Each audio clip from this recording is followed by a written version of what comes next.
আমাদের পশ্চিম বাংলার কিছু ভণ্ড বক্তাও আছে যারা আহলে হাদিসের দুর্নাম করতে গিয়ে তারা এই পর্যন্ত কথাকে নিয়ে চলে গিয়ে তারা বলে যে আহলে হাদিস যারা বলে যে আমরা পীর মানি না, পীর মানা যারা হারাম ফতোয়া দেয়, ওই বক্তা একটা ঝাড়খণ্ডের বক্তা আছে, কি যে নাম, জি, ওই বেটা না ইতিহাস জানে না বাংলা বিশুদ্ধভাবে কথা বলতে পারে।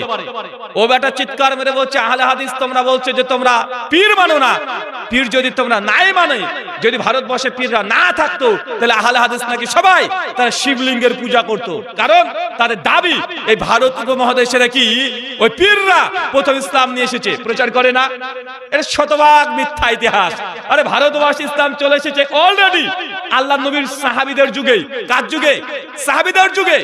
সহিহ বুখারী সে হাদিস পড়বেন, সূরা কামার আয়াত নাম্বার 1, 2, 3 এর তাফসীর ইবনে কাসির সহ দেখে নেন। শাক্কুল কামার, চাঁদকে দ্বিখণ্ডিত করার যে ঘটনা জানা আছে না নাই? কাফেররা আল্লাহর নবীর কাছে সে বারবার বাজে রকমের প্রস্তাব রাখতেন, এক এক সময় এক এক রকমের প্রশ্ন করতেন। নবী একদিন বসে আছেন, কাফেররা এসে বলছে আপনি নাকি আল্লাহর নবী, যদি নবী হন তো মুসা নবী তো সমুদ্রকে 2 ভাগ করেছে, তো আপনি এই চাঁদকে 2 ভাগ করে দেখান তো। আল্লাহর নবী দেখুন কিছুক্ষণ পরে আল্লাহর হুকুম যখন পেলেন, তিনি হাতের ইশারা দিয়ে চাঁদকে দ্বিখণ্ডিত করে দেখিয়ে দিলেন। যখন এই ঘটনা ঘটছে গভীর রাত্রিবেলাতে, আর আমাদের ভারতবর্ষ তথা ইন্ডিয়ার কেরালা আর আরব খুব বেশি দূরত্ব না, কেরালার তারপরে আরব সাগর, তারপরে কি সৌদি আরব না? দেখবেন এই জন্য যেই দিন সৌদি আরবে রোজা শুরু হয় ওই দিনে কেরালাতে রোজা শুরু হয়ে যায়। সৌদিতে চাঁদ দেখা গেলে কেরালাতে চাঁদ দেখা যায়, যায় কি যায় না? কারণ এটা হচ্ছে খুব কাছাকাছি, সাগর পার করলেই অমনি আপনি আরবকে পেয়ে যাচ্ছেন। তো যখন এই সময় আল্লাহ নবী রাত্রিবেলাতে চাঁদকে 2 ভাগে ভাগ করছিলেন, এই সময় ভারতবর্ষের কেরালাতে এই চেরুমান অত্র জায়গাতে একজন রাজা ছিলেন, হিন্দু রাজা। উনি সেই সময়তে চন্দ্র দেবতার পুজো করার জন্য মন্দিরের ছাদে উঠেছিলেন। কোথায়? হিন্দু দাদারা প্রণাম করে না? দেখবেন আমাদের যোগীরা, যে যোগী আজ থেকে 3 বছর আগে সূর্য নমস্কার, মানে সূর্য হচ্ছে দেবতা, তাকে প্রণাম করতে হবে, চাঁদ হচ্ছে দেবতা, তাকে প্রণাম করতে হবে, তারা পুজো করে কি করে না? তো ওই হিন্দু রাজা তখন এই ছাদের উপরে মন্দিরে উঠে তিনি চন্দ্রকে প্রণাম করার জন্য এখানে উঠেছে। যখন চন্দ্রকে প্রণাম করতে গিয়েছে সঙ্গে সঙ্গে দেখছে চাঁদ 2 ভাগে ভাগ হয়ে গেছে। উনি অবাক যে তার দেবতা 2 ভাগে ভাগ হয়ে গেল। তখন তিনি মনে করছেন মানে চোখের ভেলকি লেগেছে, কয়েক সেকেন্ডের ঘটনা, উনি মনে করছেন না চোখে আমার ভেলকি লেগে গেছে। তো তিনি তেমন কিছু মনে করেনি।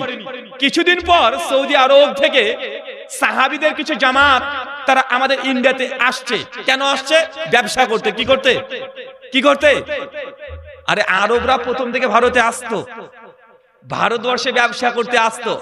ভারতবর্ষের গরম মশালা গোটা বিশ্ব জগতে বিখ্যাত, ভারতবর্ষের চন্দন কাঠ গোটা বিশ্ব জগতে বিখ্যাত, ভারতবর্ষের অনেক কিছু গোটা বিশ্ব জগতে বিখ্যাত আছে। আর আরবরা সেই সময় ভারতবর্ষে আসতেন ব্যবসা করতে। কি করতে?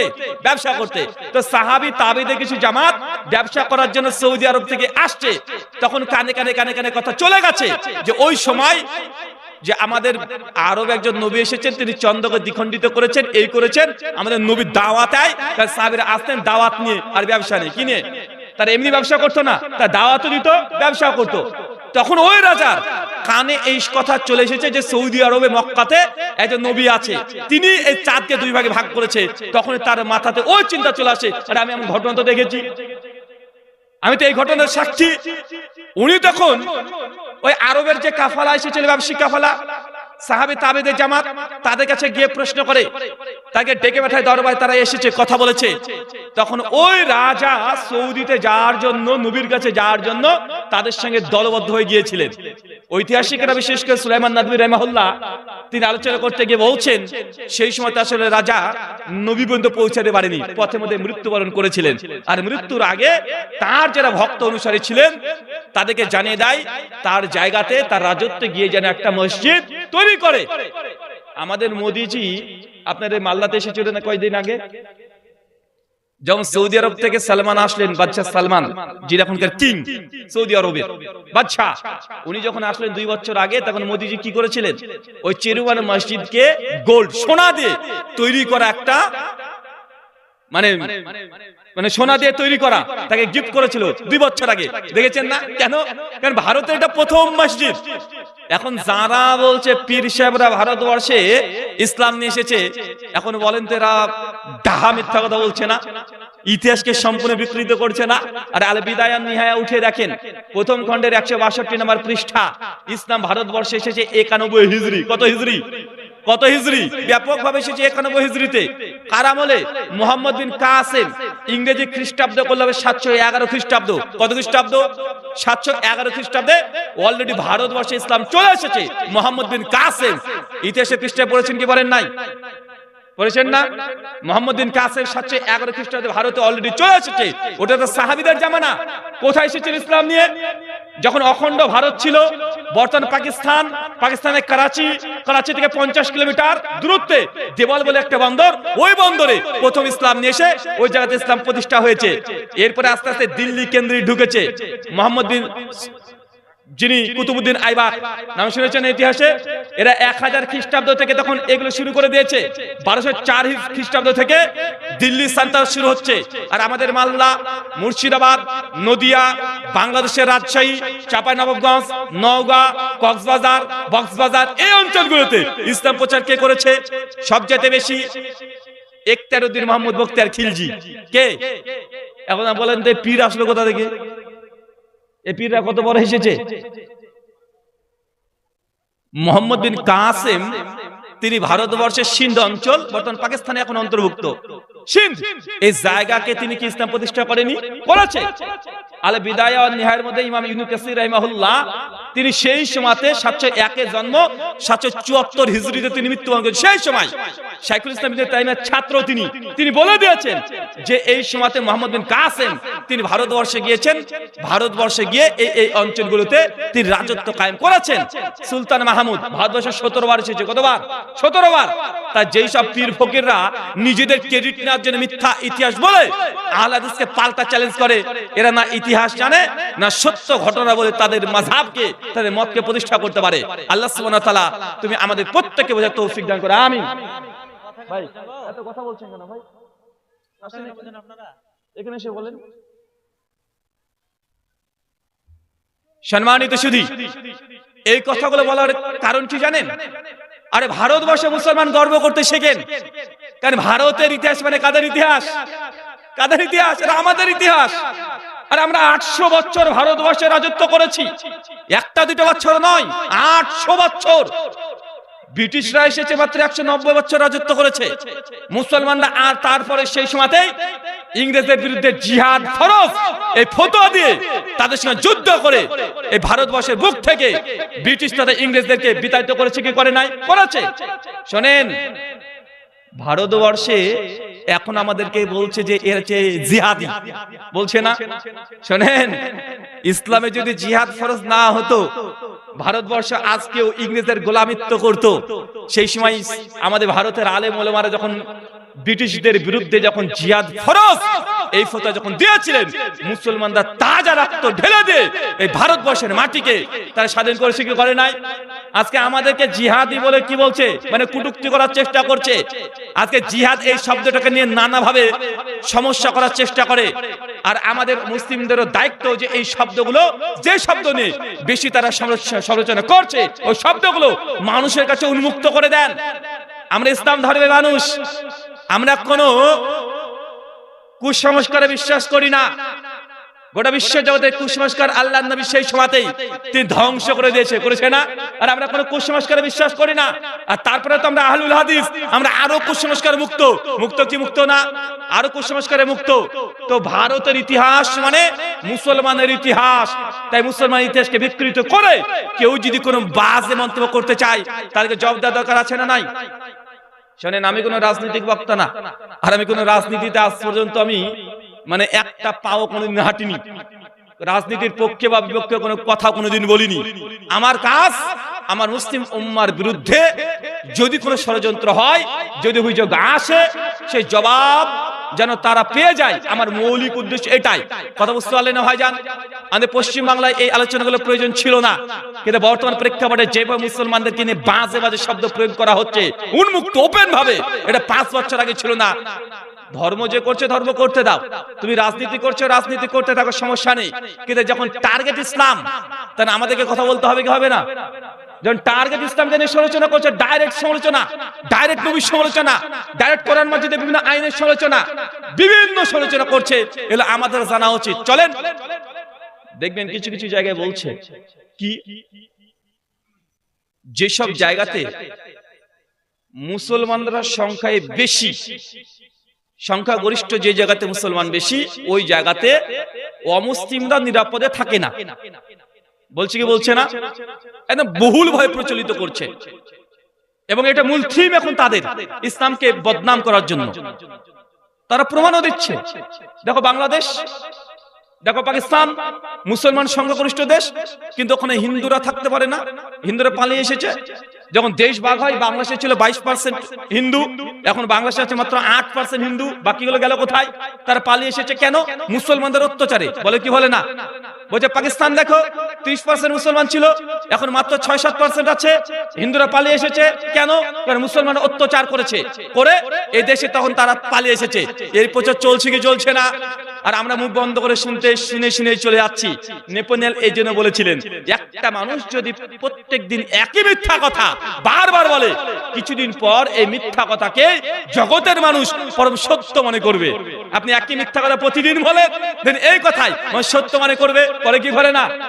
যারা অভিযোগ করছে তাদেরকে বলেন যে দাদা, গোটা বিশ্ব জগতে ভারতবর্ষ নয়, গোটা বিশ্বে মুসলমান সংখ্যাগরিষ্ঠ রাষ্ট্র কতগুলো আছে? প্রায় 56খানা। কয়টা? 56। তো সংখ্যাগরিষ্ঠ মুসলিম রাষ্ট্রে যদি অমুসলিমরা নির্যাতিত হয়, তাহলে আমার প্রশ্ন শুধু ঘুরে পড়ে বাংলাদেশ আর পাকিস্তান, বাংলাদেশ আর পাকিস্তান কেন? পৃথিবীতে অন্য মুসলমান রাষ্ট্র নাই? আচ্ছা, আমি গত বছরই মালয়েশিয়াতে গিয়েছিলাম বেশ কিছু প্রোগ্রামের জন্য। ডাক্তার জাকির নায়েক হাফিজাহুল্লাহর সঙ্গে সাক্ষাৎ হয়েছে তার নিজের বাড়িতেই, দীর্ঘক্ষণ আলোচনা করেছিলাম বিভিন্ন বিষয় নিয়ে। তো মালয়েশিয়া আমি যখন পৃথিবীর অন্য দেশে যাই, তাহলে সেই দেশের ক্যাপিটাল সিটি যেগুলো আছে সেগুলো ভালো করে ভ্রমণ করি, মানুষের সঙ্গে কথা বলি, তাদের মতামত জানতে চাই। তো মালয়েশিয়াতে 76% মুসলমান। কত পার্সেন্ট? 76%। মালয়েশিয়ার কুয়ালালামপুর হচ্ছে ক্যাপিটাল সিটি। অনেক জায়গাতে মালয়েশিয়ার অনেক জেলাতে শরিয়া আইন বাস্তবে আছে, শরিয়া আইন তারা পালন করে। 76% মুসলমানের দেশ। হিন্দু আছে কত পার্সেন্ট জানেন? 7%। তা আমার প্রশ্ন, মুসলমান সংখ্যাগরিষ্ঠ রাষ্ট্রে নাকি অমুসলিমরা থাকতে পারে না? তো মালয়েশিয়াতে 7% হিন্দুরা এখনো বিদ্যমান আছে। মালয়েশিয়ার কোন নিউজ বা কোনো খবর শুনেছেন যে মুসলমানরা সংখ্যাগরিষ্ঠ থাকার কারণে হিন্দু দাদাদের মন্দির ভেঙে দিয়েছে, তাদের ধর্ম পালনে বাধা দিয়েছে? বা মালয়েশিয়াতে হিন্দু খাত্রে মেহে, শুনেছেন এই কথা? আমি অবাক হয়ে যাই। মালয়েশিয়াতে 76% মুসলমান, আমরা 6-7% তারা আছে আমাদের হিন্দু দাদারা। আমি কোন ধর্মকে নিয়ে টার্গেট করে কথা বলছি না। যারা ইসলামকে টার্গেট করে বদনাম করছে, যেসব রাজনীতির ব্যক্তিরা, তাদের নাম কি কি আমার এটা জানার দরকার নেই। অভিযোগ যেহেতু ইসলাম, টার্গেট যেহেতু ইসলাম, বদনাম করা হচ্ছে, তাই এটা আমাদেরও জানা উচিত, তাদেরও বোঝা উচিত।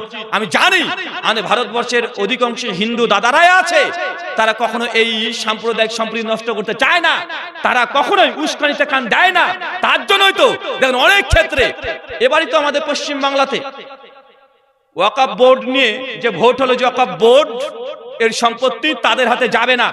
185 জন হিন্দু সনাতনী দাদারা মুসলিমের পক্ষে ছিলেন। কতজন? 185 জন। তো সমস্ত হিন্দু কি মুসলমানের বিরুদ্ধে?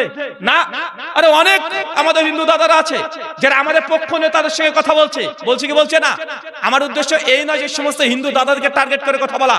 আমার উদ্দেশ্য এটা, কিছু সংখ্যক, খুবই কম, মুষ্টিমেয় কিছু মানুষ তারা ইসলামের বদনাম করছে। আর বদনাম করছে কারণ হাতে তাদের মিডিয়া তাদের, ক্ষমতা তাদের, সবকিছু তাদের। তো আমি অবাক হই যারা বলে ভারতবর্ষে প্রচার করছে এখন এইভাবে যে হিন্দু খাত্রে মেহে।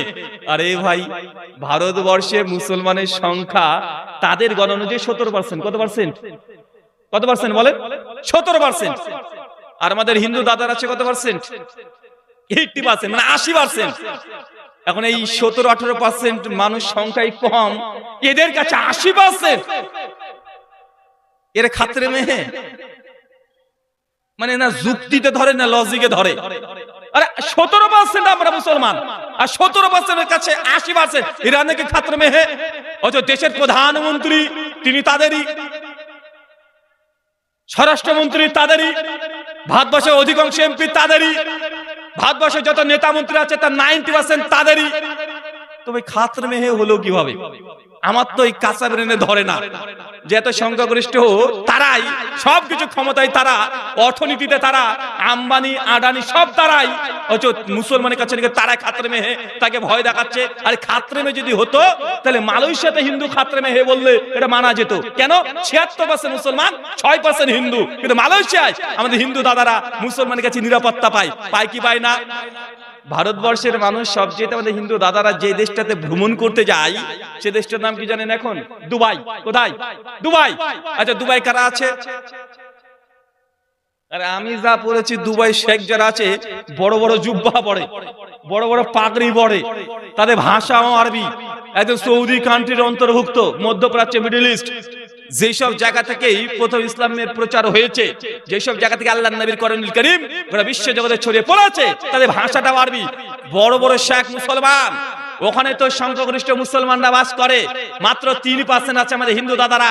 তো দুবাই আজ পর্যন্ত দেখেছেন যে মুসলমান কোন মন্দিরকে ভেঙে দিয়েছে, কোন হিন্দুকে নির্যাতন করেছে, মন্দিরে ঢুকতে বাধা দিয়েছে, বা মুসলমানের কাছে হিন্দুরা নিরাপত্তায় নাই, এরকম কোন নিউজ শুনেছেন আজ পর্যন্ত?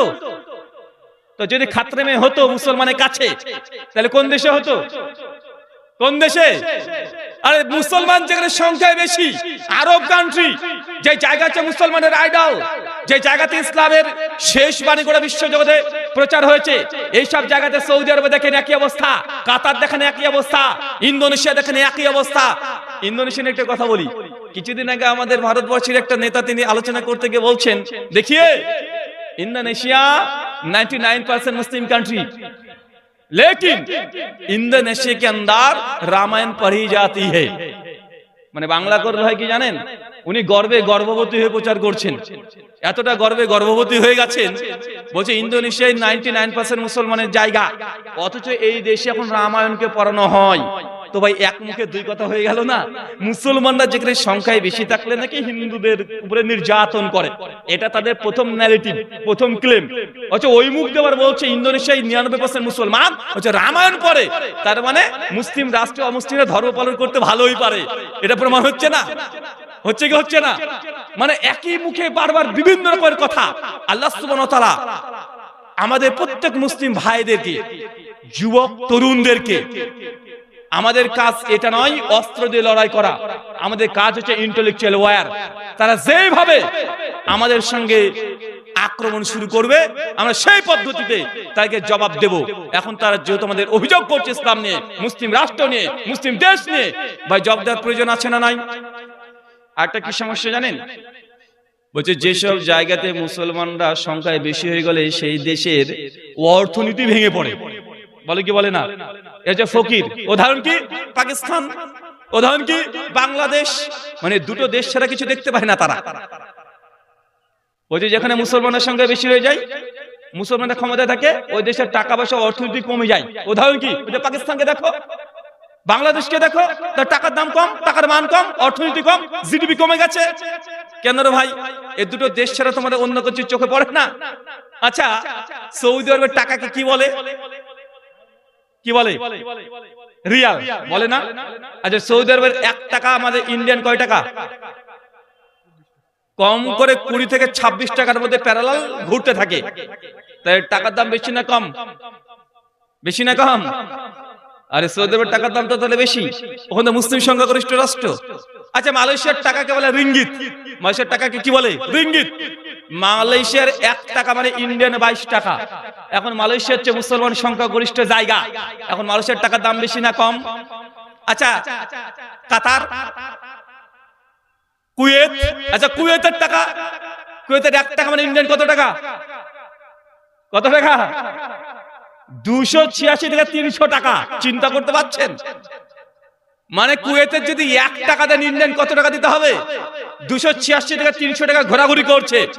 তো মুসলিম কান্ট্রিগুলোতে কি অর্থনীতি, কি জিডিপি কি কমে যায় না বেড়ে গেছে? সব, আর সবগুলো তো বাড়তি। মানে এরা যখন কথা বলে, মানে কি খেয়ে যে কথা বলে, যদি উল্টো পাল্টা কিছু খায় তাহলে তো মানুষ এরকম সমালোচনা করতে পারে। আল্লাহ সুবহানাহু ওয়া তাআলা আমাদের প্রত্যেককে বোঝার তৌফিক দান করে, আমিন। আপনাকে এই কথাগুলো বলার আমার মূল উদ্দেশ্য হচ্ছে এইটা, যুগ যেমন এই যুগের সঙ্গে জ্ঞান অর্জন করে যদি প্রতিহত করতে না পারেন, মুসলমান এই 800 বছর ইতিহাস কালেমা লিপ্ত করে মুসলিম জাতিকে আজকে পদদলিত করার চেষ্টা করছে কি করছে না? আল্লাহ সুবহানাহু ওয়া তাআলা আমাদের প্রত্যেককে নিজের দেশ মানে এই ইন্ডিয়া, আমরা উড়ে এসে জুড়ে বসিনি, এই দেশের রক্ত আমাদের সঙ্গে এখনো মিশে আছে। মুসলমানকে বলছে যে মুসলমান তোমরা তো দেশকে ভালোবাসো না, প্রমাণ বুঝে বল, ভারত মাতা কি জয় বল। আর আপনি ওটা না বলবো না, বুঝে তুই দেশকে ভালোবাসিস না, বলছে কি বলছে না? মানে কে দেশকে ভালোবাসে কে বাসে না, এর জন্য মূল কালেমা কি, তাদের কালেমা কি? ভারত মাতা কি জয়, এটা বলতে হবে, অথবা বন্দে মাতরম এটা বলতে হবে। আপনি যত চিৎকার মেরে বলেন জয় হিন্দ, তাও তাদের কাছে আপনি দেশবোধক বা দেশকে ভালোবাসেন এটা প্রমাণ হলো না। আপনি যতই বলেন, আল্লামা ইকবাল তিনি প্রথম ভারতবর্ষকে নিয়ে তিনি যে গল্প, যে মানে কবিতার একটা লাইন লিখেছেন, সারে জাহা সে আচ্ছা হিন্দুস্তান হামারা, তারপরেও তাদের কলিজা ঠান্ডা হবে না, তারা ঘুরে ফিরে একই কথা বলবে, শোন আগে বলবো বন্দে মাতরম ভারত মাতা কি জয়, না বললেন আপনি গাদ্দার। ফতোয়া দিচ্ছে না ভাইজান? হচ্ছে এই দেশটা আমাদের 800 বছর ছিল, আমরা এদেশে আমরা কত বছর রাজত্ব করেছি? 800 বছর। আরে মুসলমান যদি মৃত্যুবরণ করে তাও তার শরীরটা এই ভারতবর্ষের ভূমির সঙ্গে মিশে যায়। মুসলমান প্রত্যেকদিন 5 বার নামাজ পড়ে, 5 বার এই সিজদা দেয়, কমপক্ষে 50 বার প্রতিদিন। ভারতের এই ভূমিতে আমরা কপালটা নাকটাকে ঠেকিয়ে দিয়ে আমাদের রবের ইবাদত করি। বেটা তোমরা যারা আমাদেরকে বলছো যে আমরা ভারতকে ভালোবাসি না, তুমি দেশের জায়গাতে কতবার মাথা থাকা প্রতিদিন, কতবার? আর আমাদের শরীরটা ভারতবর্ষের মাটির সঙ্গে মিশিয়ে দিই। তোমরা তো আগুন দিয়ে পুড়িয়ে দিয়ে উড়িয়ে দিয়ে কোথায় চলে যাই, আমাদের শরীরটা কোথাকার? মুসলমানের শরীর কোথায় মিশে? কোথায়? এই ভারতের মাটিতে মিশে যায়। সারকে আমরা উৎপন্ন করি, মাটির যে অতিরিক্ত পরিমাণ মানে সার আমাদের শরীর থেকে হয়ে যায়, হয় কি হয় না? আমরা আমাদেরকে বলছে আমরা নাকি দেশকে ভালোবাসি না। আচ্ছা শোনেন, যখন কেউ প্রশ্ন করছে এটা আপনারও দায়িত্ব তাদেরকে বুঝিয়ে দেওয়া, কারণ সমস্ত হিন্দু দাদারা তার ইসলামের বিরুদ্ধে না, তাদেরকে বলেন যে দাদা ভারত মাতা কি জয় কেন বলবো, প্রশ্ন করেন পাল্টা, দেখেন উত্তর কি দিচ্ছে। দুটা উত্তর দিতে পারে। এক, দেখুন দাদা আপনি তো ভারতবর্ষে জন্মগ্রহণ করেছেন, জি আলহামদুলিল্লাহ করেছি। তো ভাই যে দেশে আপনি জন্মগ্রহণ করেছেন সে দেশ কি মা নয়? মাতৃভূমি, এটা তো মায়ের দেশ। অতএব যে দেশে আপনি জন্মগ্রহণ করেছেন সেই দেশ হচ্ছে মায়ের সমতুল্য। তাই আমরা ভারত মাতা কি জয় বলি, যদি এই দেশ মাতৃভূমি, এই জন্য দেশকে আমরা মা বলি। তাই মুসলমান তোমরা কেন বলতে পারবে না? বলে কি বলে না? তার মানে কি বুঝলাম তাদের আর্গুমেন্ট, তাদের যুক্তি কি? যে দেশে তুমি জন্মগ্রহণ করবে এই মাতৃভূমি তোমার মা সমতুল্য, অতএব এই দেশকে মাতা বলে তার বন্দনা করতে হবে, এটা তো যুক্তি দাঁড়িয়েছে। পাল্টা প্রশ্ন করতে শেখেন, টেবিলটাকে ঘুরিয়ে দেন, শুধু তারাই প্রশ্ন করবে আপনি করবেন না এমনটা না, পাল্টা প্রশ্ন তাদেরকে করেন। আচ্ছা ভাইজান দাদা, পাকিস্তানে হিন্দুরা বসবাস করে কি করে না? আছে না নাই? পাকিস্তানে বাই বর্ন মানে জন্মসূত্রে হিন্দু এখনো আছে না নাই? আছে। প্রায় 1.5 কোটি পাকিস্তানে এখনো জন্মসূত্রে হিন্দুরা আছে, জন্মসূত্রে। এখন যে দেশে জন্মগ্রহণ করেছে সেই দেশ যদি মা হয়, তাহলে পাকিস্তানে হিন্দু দাদারা কেন বলে না পাকিস্তান মাতা কি জয়? বলে। বাংলাদেশে হিন্দু দাদারা আছে না নাই? ওই দেশে তারা জন্মগ্রহণ করেছে কি করে নাই? কেন তাহলে বাংলাদেশের হিন্দুরা এ কথা বলে না বাংলাদেশ মাতা কি জয়? বলে দেখেছেন আজ পর্যন্ত? আমেরিকাতে হিন্দু দাদারা আছে না নাই? তো তারা ওই দেশে জন্মগ্রহণ করছে, কেন আমেরিকা মাতা কি জয় এই স্লোগান কেন দেয় না? কারণ তাদের যুক্তি, তাদের আর্গুমেন্ট হচ্ছে এইটা, যে দেশে তুমি জন্মগ্রহণ করেছো মাতৃভূমি তোমাদের মা সমতুল্য, অতএব যেহেতু মুসলমান তুমি ভারতে জন্মগ্রহণ করেছো, তাই ভারত মাতাকে জয় না বললে তুমি গাদ্দার। তো পাকিস্তানের হিন্দু দাদারা, বাংলাদেশের হিন্দু দাদারা নিজের দেশকে মা বলে তো সম্বোধন করে না, বলে নাকি মাতা কি জয় বলে নাকি? কিন্তু বিশ্বের কোন মানুষকে দেখবেন না, কোন মানুষকে দেখবেন না যে দেশকে মা বলে মাতা জয় কেউ বলে না। কোন খ্রিস্টানকে দেখেছেন যে আমেরিকা মাতা কি জয় বলছে, ভ্যাটিকান সিটি কি জয় বলছে? না। শুধু ভারতবর্ষের হিন্দু দাদারাই কেন ভারত মাতা কি জয় কেন বলে? অথচ পাকিস্তানের হিন্দু দাদারা বলে না, পাকিস্তান মাতা কি জয় বলেন না তারা, বাংলাদেশের হিন্দু দাদারা বলে না, কিন্তু ভারতের হিন্দু দাদারা শুধুমাত্র কেন বলছে ভারত মাতা কি জয়? ডাল মে কুছ কালা है, কালা नहीं है बल्कि पूरा डाल ही काला है। মানে এই দেশকে মা বলার অন্য কারণ, তারা দেশকে ভালোবাসার কারণে এই ভারতকে মাতা বলে না, তার রাষ্ট্রকে ভালোবাসে এই জন্য এই রাষ্ট্রকে তার ভারত মাতা বলে না। জন্মভূমি তাই এই ভারতকে তারা মাতা বলে না। যদি বলতো পৃথিবীর অন্য দেশের হিন্দু দাদারা সেই দেশকে নিয়ে গর্বে গর্ববতী হতো, কিন্তু হয় না। ভারতকে কেন শুধু? এর কারণ হচ্ছে হিন্দু ধর্ম। কারণ ঋগ্বেদ, মহাভারত সবাই বলছে যে দেশে তুমি জন্মগ্রহণ করেছো সেই দেশ নয়, বরং ভারত হচ্ছে পবিত্র ভূমি। কি ভূমি? মুসলমানের পবিত্র ভূমি কোনটা? মক্কা আর মদিনা। মক্কা মদিনা আমাদের কাছে কি পবিত্র না? যদি আপনি মক্কাতে যদি মসজিদ আল হারামে যদি 1 রাকাত নামাজ পড়েন কত নেকি পাবেন? 1 লক্ষ। চিন্তা করা যায়? 1 রাকাত নামাজ পড়লে 1 লক্ষ রাকাতের নেকি পাবেন। আর যদি মদিনাতে পড়েন কত পাবেন? 1 রাকাত পড়লে 1000 নামাজের সমপরিমাণ নেকি পাবেন। আমাদের পবিত্র ভূমি, ইবাদতের জায়গা আমাদের এখানে। ঠিক ভারতবর্ষ হচ্ছে হিন্দু দাদাদের কাছে কি জায়গা? পবিত্র ভূমি। কারণ হচ্ছে এটা যে ভারতবর্ষে হিন্দু দাদাদের সমস্ত দেবতারা এই ভারতে জন্মগ্রহণ করেছে। যত দেবতা আছে সবাই, রাম লক্ষ্মণ থেকে শুরু করে যা আছে, শ্রীকৃষ্ণ, চৈতন্য মহাপ্রভু সবাই এই ভারতবর্ষে, ভারত ভূখণ্ডে তার জন্মগ্রহণ করেছে।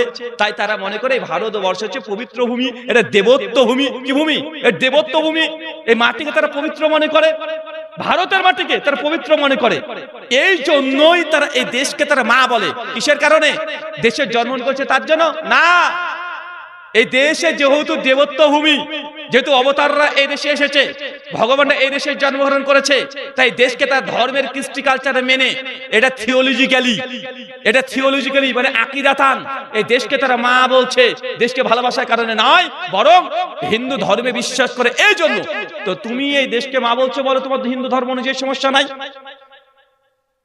এখন আপনি গুগলে যান, শুধু লিখেন ভারত মাতা মন্দির, গুগলে গিয়ে লিখেন ভারত মাতা মন্দির, উত্তরপ্রদেশ ইউপিতে 2টা মন্দির পেয়ে যাবেন। ভারত মাতা, এটা দেশকে বলে না তারা, ভারত মাতা একটা মূর্তির নাম। কিসের নাম? কিসের নাম? মূর্তির নাম। ভারতের পতাকা, ভারতের ম্যাপের মতো নিয়ে দেবী দুর্গার অনেকগুলো রূপ আছে, তার মধ্যে একটা রূপ হচ্ছে ভারত মাতা। তো ভারত মাতা দেশ নয়, ভারত মাতা মূর্তি। কি কথা বলেন? আইডল, একটা দেবী। এই দেবীর তারা বন্দনা করছে। কথা কেমন বুঝতে পারছেন? ভারত মাতা কি দেশ না একটা মূর্তি?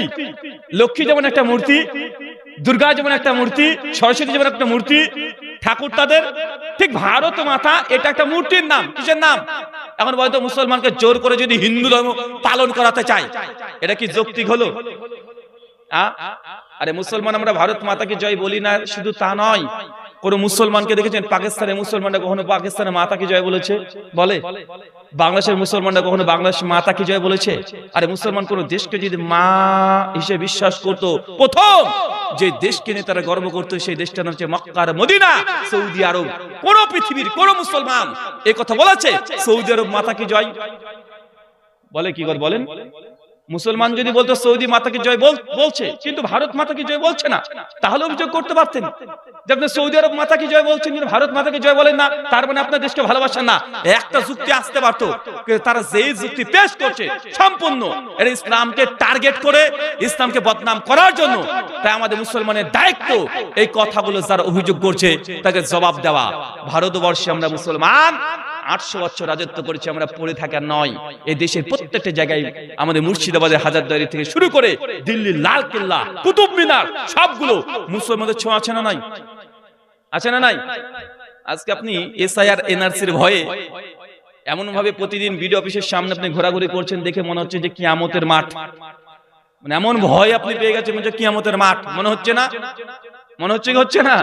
মানে আপনি এত ভয়ে ভীত সন্ত্রস্ত হয়ে গেছেন। আল্লাহ সুবহানাহু ওয়া তাআলা এই গজব থেকে, আযাব থেকে আমাদেরকে পরিত্রাণ দান করে, আমিন। এতগুলো সমস্যার কথা তো আমি এতক্ষণ ধরে বললাম, আমি কিছুটা জবাবও দিলাম, কিন্তু এত সমস্যা কেন হচ্ছে প্রশ্ন আসতে পারে কি পারে না? যে দেশে 800 বছর আমরা রাজত্ব করেছি সে দেশে আজকে আমরা গোলামিত্ব করছি। গোলাম একটা কথা বলার আমাদের সাহস পায় না। আমরা সাইকোলজিক্যালি আমরা স্লেভারি হয়ে গেছি, মানে আমাদের মস্তিষ্কের দিক থেকে আমরা এখন কি গোলাম। নিজে স্বাধীন করে কথা বলতে আমরা পারি না। পারি কথা বলে? পরে কথা হবে ইনশাআল্লাহ আপনার সঙ্গে। আমরা মানসিক দিক থেকে আমরা গোলামিত্ব করছি কি করছি না কথা বলেন? এটা কারণ আছে, ঠিক আছে। আমরা মানসিক দিক থেকে আমরা গোলামিত্বের মধ্যে আছি না নাই? কথা বলেন। আছি। আমাদের রক্তের মধ্যে গোলামিত্ব ঢুকে গেছে। কেন? কারণ 200 বছরের ইতিহাস, 190 বছর ব্রিটিশরা রাজত্ব করেছে, মুসলমানরা গোলামিত্ব করেছে। সেই সময় গোলাম, বুক ফুলে কথা বলার সাহস হয় নাই। আবার এদিকে 75 বছর রাজত্ব তাদের হাতে চলে গেছে। এখন আমাদের ভেতরেই অটোমেটিক রক্তের মধ্যে গোলামিত্ব ঢুকে গেছে না? আমরা সবসময় কম্প্রোমাইজ করতে চাই, সবকিছুতে আমরা কম্প্রোমাইজ করব, কিন্তু আমাদের সঙ্গে কম্প্রোমাইজ করতে চাই না। এত সমস্যা কেন হচ্ছে? কারণ কি? অনেকগুলো কারণ আছে। আমি দুটো কোরআনের আয়াত থেকে বলবো, দুটো হাদিস বলবো। যেটা আসমানি কারণ, আল্লাহ জানিয়ে দিয়েছেন, ওটাই কারণ। এর বাইরে কোনো কারণ হতে পারে না। পারে কথা বলেন? দেখেন সূরা নূর খুলেন, সূরা নাম্বার 25-24 আয়াত নাম্বার 63 মিডল অংশ। আল্লাহ বলছেন আল্লাযীনা ইউখালিফুনা আন আমরিহি আন তুসিবাহুম ফিতনা আন ইউসিবাহুম আযাবুন আলীম। বাংলা মানে করলে হয় আল্লাহ বলছেন। কে বলছেন? এটা আমার কারণ নয়, ডাইরেক্ট আল্লাহ বলছেন। এগোটা সৃষ্টি জগৎকে রচনা কে করেছেন? আল্লাহ। এই গোটা বিশ্ব জগৎকে পরিচালনা কে করছেন? আল্লাহ সুবহানাহু ওয়া তাআলা। আল্লাহ চাইলে মুহূর্তের মধ্যে ওর সৃষ্টি জগৎকে ধ্বংস করতে পারেন কি পারেন না? পারেন। তিনি করবেন কি করবেন না? করবেন। কিন্তু আল্লাহ জানিয়ে দিচ্ছেন মুসলিম জাতিকে লক্ষ্য করে, আল্লাযীনা ইউখালিফুনা আন আমরিহি, শোনো, যে জাতি, যে ব্যক্তি, যে কম আমার আদেশকে লঙ্ঘন করবে, আল্লাহর আদেশ লঙ্ঘন করবে, আল্লাহ যে বিধান দিয়েছে এই বিধানকে যারা উপেক্ষা করবে, মানবে না, ইগনোর করে দিবে, আমার রাসূলের আদর্শকে যারা প্রত্যাখ্যান করবে, আনতুসিবাম ফিতনা, আমি সেই জাতিকে, সেই গোত্রকে ফিতনা দিয়ে জর্জরিত করে দেব। আমরা ফিতনা আছি না নাই? আল্লাহ কারণ কি বলেছে? আল্লাহ ফিতনা কে দেয়? গজব কি অন্য কেউ দিতে পারে নাকি? ভালো মন্দের মালিক কে? বলে কদরি খায়রিহি শাররি। ঈমানের যে রুকুন, ঈমানের রুকুনের মধ্যে কদরি খায়রি শাররি আছে না নাই? যে ভালো এবং মন্দ এর সৃষ্টিকর্তা কে? ভালো কে করেন? আল্লাহ সুবহানাহু ওয়া তাআলা। মন্দ যেগুলো হয় এটা কার পক্ষ থেকে আসে? আল্লাহর পক্ষ থেকে হয়। কেন হয়? এটা আমাদের কারণে হয়। কথা মনে বুঝেননি? এগুলো সব কি আমাদের হাতের কামাই? মন্দ যা ঘটে গেল আমাদের হাতের কামাই। বিড়ি খাবেন, লাংস সমস্যা হবে, এটা 100%। মদ খাবেন, মদ খাবেন, আপনার বায়োলজিক্যালি আপনার প্রবলেম হবে, স্বাভাবিক। আপনি মদ খাওয়ার পর আপনি এটা বলতে পারেন না যে আল্লাহ আমাকে অসুখ দিয়েছে, এটা আপনার হাতের কামাই। মানে আপনি খেয়েছেন, আপনার হয়েছে। আল্লাহ সেটা তৈরি করে রেখে দেন, কিন্তু জোর করে আল্লাহ কারোর সঙ্গে বেইনসাফি করে না। সূরা নিসা আয়াত 40, আল্লাহ কারোর সঙ্গে অনুপরিমাণেও জুলুম করে না। এই যে আল্লাহ জানিয়ে দিচ্ছেন মুসলিম জাতির ফিতনা কখন আসবে, গজব কখন আসবে, দুটো কারণ জানিয়েছে। এক, যারা আল্লাহর আদেশকে লঙ্ঘন করবে। দুই, যারা নবীর আদর্শকে লঙ্ঘন করবে। এখন বলেন তো, আমরা ইন্ডিয়ান মুসলিম, ভারতীয় মুসলিম, আমরা আল্লাহর আদেশ মানি?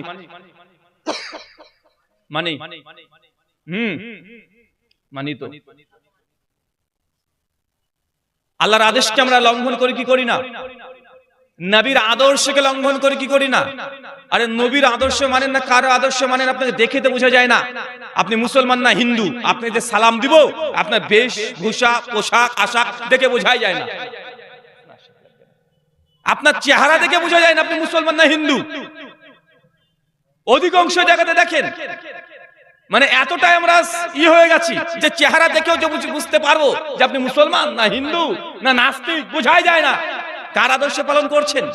কার আদর্শ? ভারতবর্ষে একটা ধর্মের মানুষ বসবাস করে, মুসলমান। আপনি যদি এমবিবিএস পাস করেন, মুসলমানের বাচ্চা, মুখে যদি দাড়ি থাকে, চাকরি হবে? হবে? জুব্বা হাব্বা পরে আপনি চাকরি করতে যেতে পারবেন? চাকরি দেবে আপনাকে? আপনি যদি করে ভারতবর্ষের র্যাঙ্কিং এ টপ করেন, তারপরে কি আপনাকে চাকরি দেবে? আপনাকে যখন আপনি ইন্টারভিউ যাবেন, ইন্টারভিউ প্রোডাক্ট কেটে দিবে, শর্ত দিয়ে দিবে দাড়িকে কাটতে হবে তোমাকে, আর এই ড্রেস আপ এটাকে খুলে ফেলতে হবে, নচেত চাকরি আপনাকে দেবে না। কিন্তু ভারতবর্ষে একটা ধর্মের মানুষেরা বসবাস করে দাড়ি নিয়ে, জুব্বা হাব্বা নিয়ে, একদম পাগড়ি পরে চাকরি করে ভারতবর্ষে সব সেক্টরে। তারা কারা? শিখ করে কি করে না? করছে তো।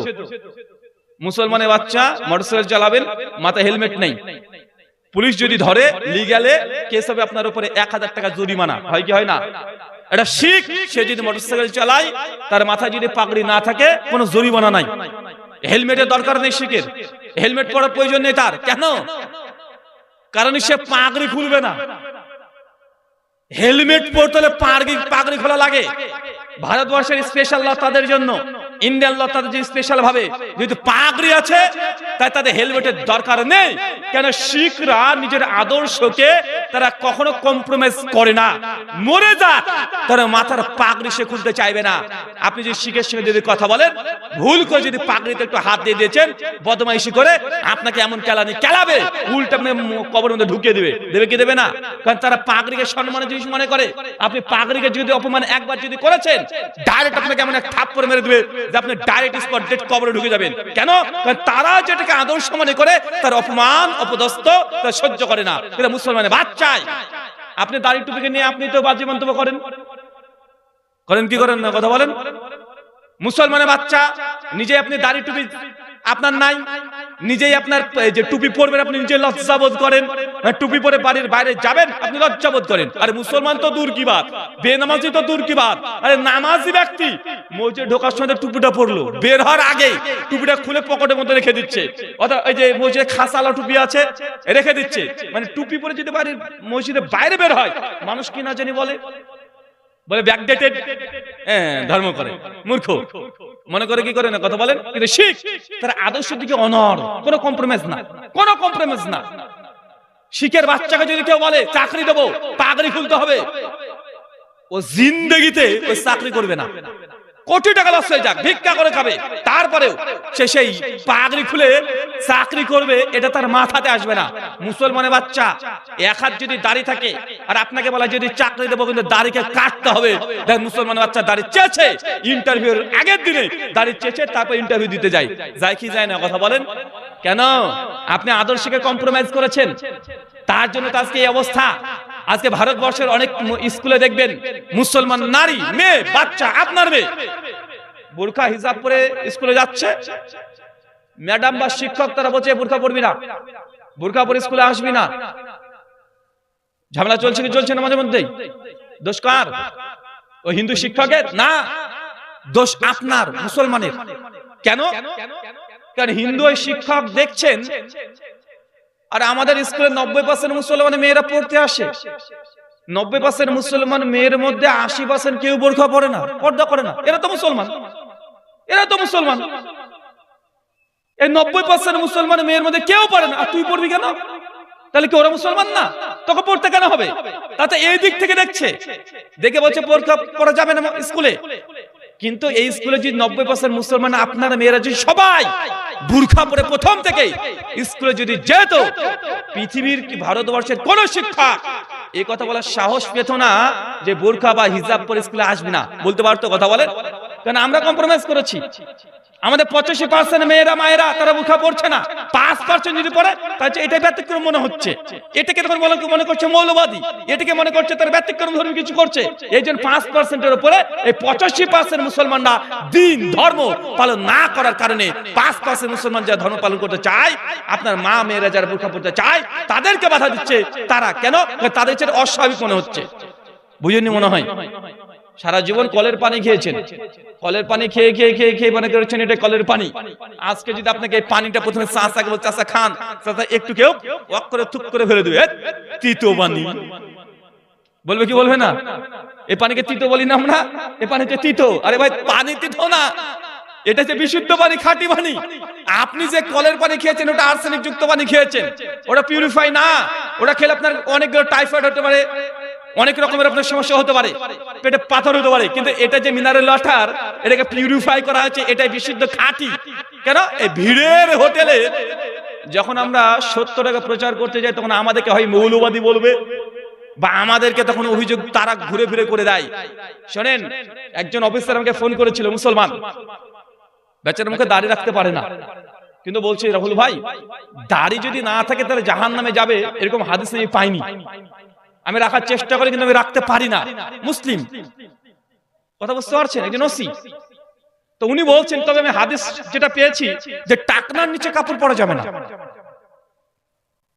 195 নম্বর হাদিস, কেউ টাকনার নিচে যদি জামা কাপড় প্যান্ট পরে কোন পুরুষ, মাকাদামিনান নার, তার থাকার জায়গা কি? জাহান্নাম। তো এই হাদিস সে যখন জানে, উনি তখন বলছেন যে আমি আমার পোশাক যে প্যান্ট এটা টাকনার উপরে করতে চাই, এই জন্য তোমাকে রীতিমতো রিপোর্ট করতেছে উপর মহলে। কারণ কয়দিন ওইভাবে যখন পড়েছে টাকনার উপরে, অবজেকশন তার নামে করে দিয়েছে যে আমাদের একজন স্যার আছে, স্যার এরকম এরকম ড্রেস আপ করেছে।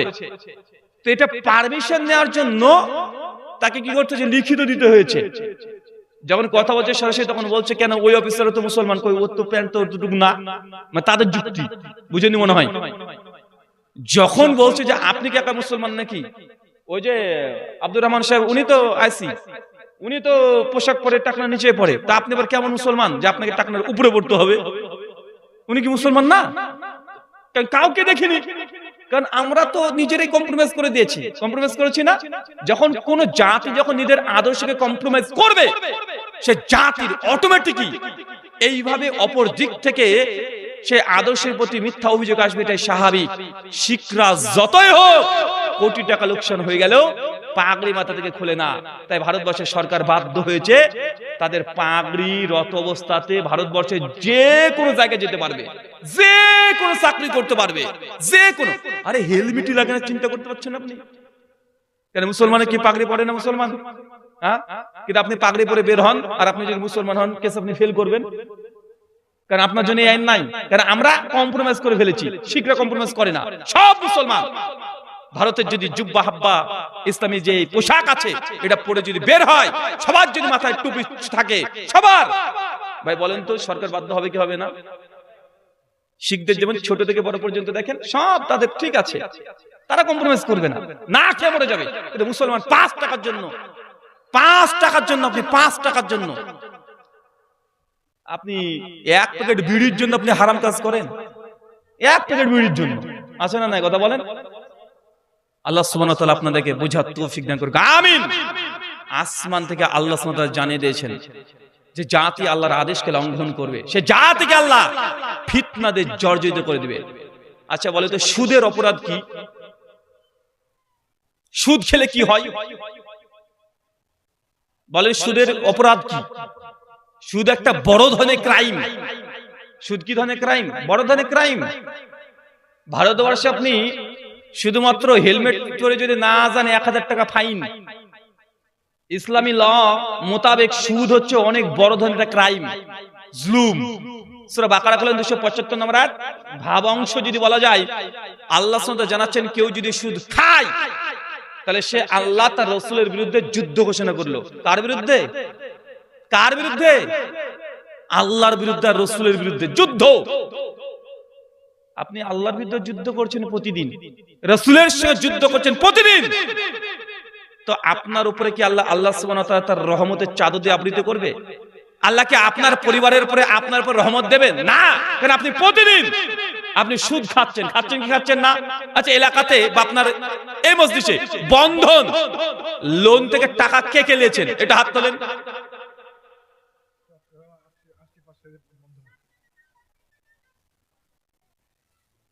হাত তুলতে পারছেন না, তা না? হাত উঠছে না, হাত উঠছে না। শোনেন, আমরা নিজেরাই নিজেদেরকে ধ্বংস করছি। আল্লাহ সুবহানাহু ওয়া তাআলা জানিয়েছেন কেউ যদি সুদ খায় সে আল্লাহ তার রাসূলের বিরুদ্ধে যুদ্ধ ঘোষণা করলো। তো আল্লাহর সঙ্গে যুদ্ধ ঘোষণা করে আপনি শান্তি পেতে পারেন? শান্তি পাবেন আপনি? আর আপনি এটাকে ছোট মনে করেন, এটা মনে করেন হুজুরদের কথা, হুজুরা ফতোয়া দেয় সুদ হারাম। আরে ভাই এটা ডাইরেক্ট আল্লাহ কোরআনের কথা। ডাইরেক্ট আল্লাহ কোরআনে জানিয়ে দিয়েছে সুদ খেলে পরোক্ষে আল্লাহ তার রাসূলের সাথে যুদ্ধ ঘোষণা করলো। আর নবী বলছেন সুনান তিরমিজি 2756 নম্বর হাদিস, কেউ যদি জেনে বুঝে 1 টাকা সুদ খায়, মায়ের সঙ্গে জেনা করলে, ব্যভিচার করলে, মায়ের সঙ্গে শুয়ে থাকলে, নোংরা কাজ করলে যা পাপ আপনি একাই তাই পাপ করছেন। চিন্তা করতে পারছেন লেভেল কি? জেনা বা ব্যভিচার এটা পাপ। একটা মানুষ প্রতিবেশী কারোর সঙ্গে জেনা করেছে, এটা অবশ্যই গুনাহ কাবীরা, বড় ধরনের পাপ। কিন্তু একজন লোক যদি নিজের মায়ের সঙ্গে জেনা করে, এটা চিন্তা করা যায়? এটা কল্পনা করা যায়? আল্লাহ নবী সুদের সঙ্গে তিনি সম্পৃক্ত করছে জেনা, আল্লাহ সুদের সঙ্গে সম্পৃক্ত করছে, আল্লাহর সঙ্গে যুদ্ধ ঘোষণা করে দেওয়া। মুসলমান, মার আপনি খাবেন না তো কে খাবে? এখন আপনার পরিবারে বন্ধন, আপনার বউকে নিয়ে চলে গেছেন 10,000 টাকা বন্ধন নেওয়ার জন্য, আপনি আল্লাহর সঙ্গে যুদ্ধ করতে প্রস্তুতি নিচ্ছেন, মায়ের সঙ্গে জেনা করতে প্রস্তুতি নিচ্ছেন, তা আল্লাহ সুবহানাহু ওয়া তাআলা আপনার উপরে রহমত দেবে। কথা বলেন? আরে আপনার তো এসআর নাম আসবে, আরে আপনার তো এনআরসি হবে, আরে আপনার তো চটি খইয়ে যাবে, আরে আপনি তো কলকাতা পিজি হসপিটালে মাসের পর মাস ভর্তি থাকবেন। আপনি সুদের টাকা পেটের মধ্যে ভরেছেন, নবীর সঙ্গে যুদ্ধ ঘোষণা করলেন, মায়ের সঙ্গে জেনা করছেন, তো আপনার উপরে গজব আসবে না তো কার উপরে আসবে? মার আপনি খাবেন না তো কে খাবে? যদি বাঁচতে চান, আল্লাহ জানিয়েছেন, এটা আমার ব্যক্তিগত কথা নয়। যদি আমার কথা শুনে রাগ হয়, তো আমার এই রাগ যদি এই কথাতে রাগ হয়, ভাই এই কথা কি আমার ব্যক্তিগত কথা না, এটা আল্লাহর কোরআনের কথা। এখন কোরআন যদি আল্লাহ বলেই থাকে, মুসলমান যদি বিশ্বাস করেন, তা রাগ হওয়ার কথা? রাগ হবে? যে রাগ হয় তো আপনি মুসলমান না, আপনি অসীম সরকার। বুঝেননি মনে হয়? তাহলে আপনি কি? যদি আপনার এই কোরআনে কারীম যদি মনে হয় যে না কোরআনের কথা ঠিক নাই, তাহলে আপনি মুসলমান থাকলেন না অসীম সরকার হয়ে গেলেন?